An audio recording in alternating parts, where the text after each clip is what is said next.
Chapter 13. At Easter vacation, in her final year at school, when she was 18, Elizabeth went to the villa in Sardinia to spend 10 days. She had learned to drive. For the first time, she was free to explore the island on her own. She took long drives along the beaches and visited tiny fishing villages. She swam at the villa under the warm Mediterranean sun, and at night lay in her bed listening to the mournful sound of the singing rocks as the wind gently blew through them. She went to a carnival in Tempio, where the entire village dressed up in national costumes. Hidden behind the anonymity of domino masks, the girls invited the boys to dance, and everyone felt free to do things they would not dare do at any other time. A boy might think he knew which girl he made love to that night, but the next morning he could not be certain. It was, Elizabeth thought, like an entire village playing the guardsman. She drove to Punta Mura and watched the Sardos cook small lambs on open fires. The native islanders gave her siada, a goat cheese covered in a dough, with hot honey over it. She drank the delicious Salemimon, the local white wine that could be had nowhere else in the world because it was too delicate to travel. One of Elizabeth's favorite haunts was the Red Lion Inn at Porto Cervo. It was a little pub in a basement, with 10 tables for dining, and an old-fashioned bar. Elizabeth dubbed the vacation the time of the boys. They were the sons of the rich, and they came in swarms, inviting Elizabeth to a constant round of swimming and riding parties. It was the first move in the mating rite. They are all highly eligible, Elizabeth's father assured her. To Elizabeth they were all clods. They drank too much, talked too much, and pawed her. She was sure they wanted her not for herself, because she might be an intelligent or worthwhile human being, but because she was a Roth, heiress to the Roth dynasty.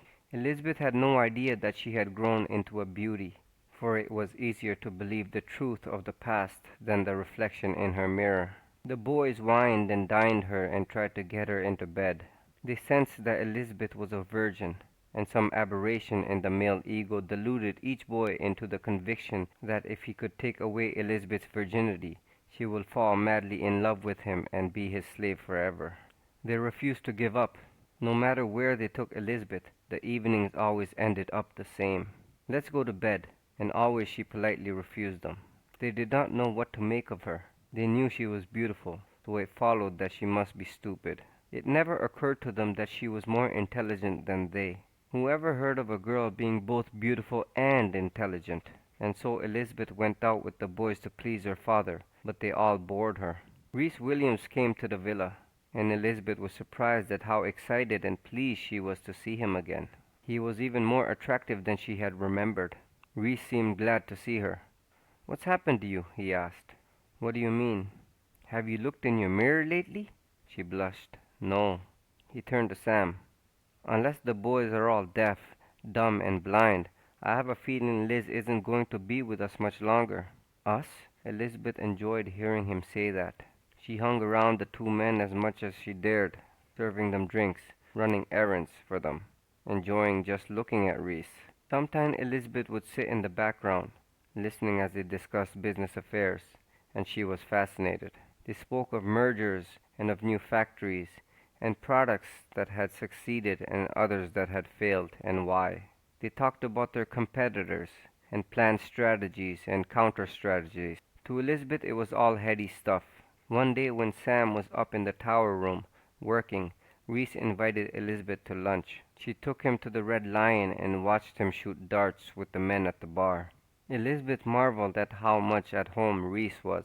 He seemed to fit in anywhere. She had heard a Spanish expression that she had never understood, but she did now as she watched Rhys.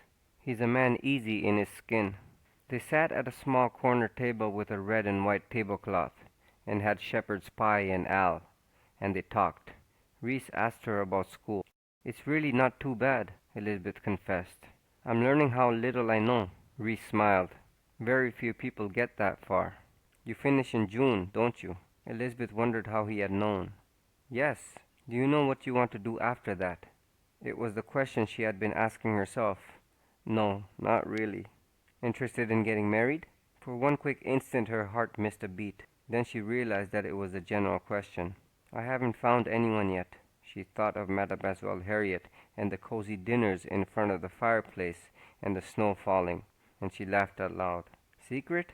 Rhys asked. Secret. She wished she could share it with him, but she did not know him well enough. The truth was, Elizabeth realized, that she did not know Rhys at all. He was a charming, handsome stranger who had once taken pity on her and flown her to Paris for a birthday dinner. She knew that he was brilliant in business and that her father depended on him, but she knew nothing about his personal life or what he was really like.